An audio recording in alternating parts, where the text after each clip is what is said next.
इस संसार में जब भी अंधकार गहराता है, कोई ना कोई दिव्य शक्ति उसका अंत करने धरती पर अवतरित होती है। नीम करोली बाबा एक ऐसे ही चमत्कारी संत थे, जिन्होंने न केवल भारत में बल्कि पूरे विश्व में अपने चमत्कारों से लोगों का विश्वास ईश्वर में फिर से जागृत किया।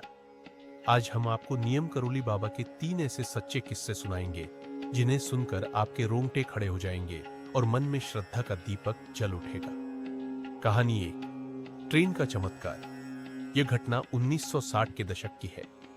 बाबा एक दिन ट्रेन में यात्रा कर रहे थे। जब टिकट चेकर आया तो पता चला कि बाबा के पास टिकट नहीं है। स्टेशन मास्टर ने बाबा को ट्रेन से नीचे उतारने का आदेश दे दिया। बाबा शांत भाव से उतर गए और प्लेटफॉर्म पर एक बेंच पर जाकर बैठ गए।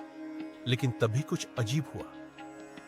ट्रेन स्टार्ट ही नहीं हो रही थी। इंजन ठीक था, सिग्नल हरा था, हर तकनीकी व्यवस्था सही थी, लेकिन ट्रेन 1 इंच भी नहीं हिली।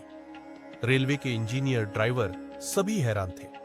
तभी किसी ने सुझाव दिया, जिस साधु को ट्रेन से उतारा गया है, हो सकता है यही कारण हो, उनसे माफी मांगनी चाहिए। स्टेशन मास्टर ने बाबा से माफी मांगी और उनसे फिर से ट्रेन में बैठने का आग्रह किया। जैसे ही बाबा ट्रेन में चढ़े, ट्रेन चल पड़ी। उस दिन के बाद से लोग उन्हें नीम करोली बाबा कहने लगे, क्योंकि वे करोली गांव के पास नीम के पेड़ के नीचे रहते थे। कहानी 2, भक्त की बेटी का ऑपरेशन। एक भक्त थे, राम प्रसाद। उनकी छोटी बेटी को ब्रेन ट्यूमर हो गया था। डॉक्टर ने कहा, जीने की संभावना बहुत कम है, ऑपरेशन बहुत ही जोखिम भरा है।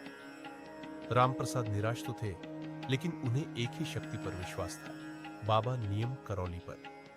ऑपरेशन से एक दिन पहले राम प्रसाद बाबा के दर्शन के लिए गए। बाबा ने बस मुस्कुराते हुए कहा, जाओ, कुछ नहीं होगा, डॉक्टर खुद चौंक जाएगा। अगले दिन ऑपरेशन हुआ, लेकिन चमत्कार हो चुका था। डॉक्टर ने ऑपरेशन से पहले जो एमआरआई देखी, उसमें साफ दिखा कि बच्ची के मस्तिष्क में कोई ट्यूमर था ही नहीं। डॉक्टर स्तब्ध रह गया। उसने कहा, ऐसा मेडिकल इतिहास में बहुत ही कम हुआ है। राम प्रसाद की आंखों से आंसू बहने लगे। यह बाबा का चमत्कार था, जो किसी विज्ञान से परे था। कहानी 3, स्टीव जॉब्स का भारत आना। 1970 के दशक में एप्पल कंपनी के संस्थापक स्टीव जॉब्स, जो उस समय आत्मिक शांति की तलाश में थे, भारत आए। उन्होंने अमेरिका में बाबा के चमत्कारों के बारे में सुना था और तय किया कि वे बाबा से मिलने जाएंगे। लेकिन जब वे उत्तराखंड के नैनीताल जिले में स्थित कैंची धाम पहुंचे, तब तक बाबा अपना शरीर छोड़ चुके थे। फिर भी स्टीव जॉब्स ने वहीं कुछ दिन बिताए। उन्होंने बाद में बताया कि उन्होंने वहां एक अद्भुत ऊर्जा महसूस की, जिसने उनकी सोच और दृष्टिकोण को पूरी तरह बदल दिया। बाबा की उस अदृश्य उपस्थिति ने उन्हें भीतर से झकझोर दिया।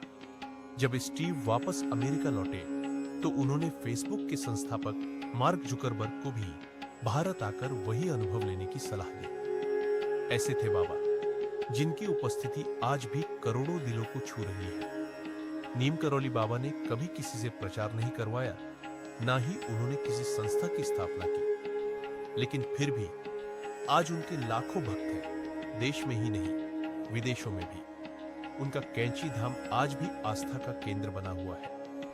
अगर आप जीवन में किसी कठिनाई से गुजर रहे हैं, तो एक बार बाबा को सच्चे मन से याद कीजिए। क्या पता कोई चमत्कार आपके लिए भी लिखा गया हो। अगर आपको यह वीडियो पसंद आया हो, तो कृपया इसे लाइक करें, शेयर करें और हमारे चैनल को सब्सक्राइब करना ना भूलें। नीम करोली बाबा की जय।